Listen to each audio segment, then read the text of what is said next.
Ernest came to visit me the last time he was home was in 44. And he came across the pasture the way we had always come. There was this one fence between the two farms, you know, their little place and ours. He came in to the house and he wanted to reminisce what it was like when he was a child. There was a gravel pit where we had most of our fun, and it's still there. And he had made up running gears, you know, like an old buggy, had stripped it all but just the running gears, and we used to ride down the hill into the gravel pit, have a lot of fun. Nobody ever got hurt. He wanted to sit by the grate where we had always played when we were children, when he was a child, and he sat down there a while, and then he wanted to go in the front room. He remembered all the pictures. He remembered how it was when he was a child, before we moved away, see. He talked a lot to me. I was pregnant, and he asked me all about that. And Jerry was 6 weeks old when we got word that he was killed. And I heard it on the radio. It was giving Jerry a bath, and I went over to go to be with the family. And I got over there, they didn't know a thing about it.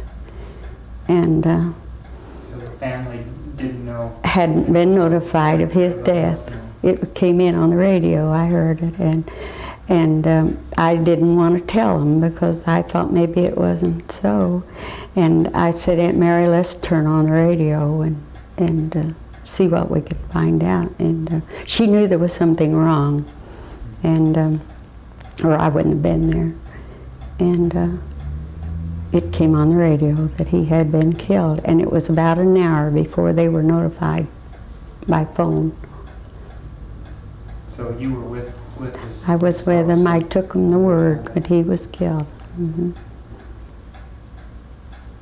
I took Ernest to the bus the last time he left to go back home. He had a disguise.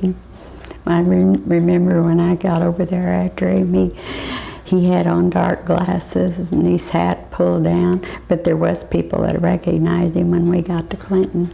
He had been to see Mrs. Roosevelt, and he showed us his coat sleeve, you know, it had the elbow out, and he said that made no difference with her. You know, he was a very common man. I dated Ernie Pyle my senior year in high school. I began going with him in the summer of 1918 and went throughout that year. When you corresponded with Ernie, where was he at this time? He had enlisted in the Naval Reserve at Champaign, Illinois, and he was stationed at University of Illinois from early fall until the armistice was signed on November the 11th. So he wasn't in service very long. And we corresponded. I have quite a number of letters written to me during that period and during the rest of that school year. Ernest was a quiet sort of a boy, but full of humor, full of jokes, and was rather studious. He was a good scholar. Could you tell us how he got the name of Shag? He had had auburn hair and a lot of hair, and he was nicknamed Shag. Nobody ever called him Ernie. He was always called Shag Pyle. What were some of the things that you did on dates? Oh, he came home quite often while he was over at Champaign, and it was quite romantic to have a sailor boy for your boyfriend. We went out, went to some parties. We would go down to Clinton to the picture show, which was a treat then, you know. And the best thing about that was going into the Greek candy kitchen and having hot chocolate and wafers. He was a boy who liked to eat, and he ate most anything. I know my little sister that time teased him one time and brought him brought him a spoonful of something to taste. He took it, but it was real hot. Some kind of a relish of some kind, and he never did forget that.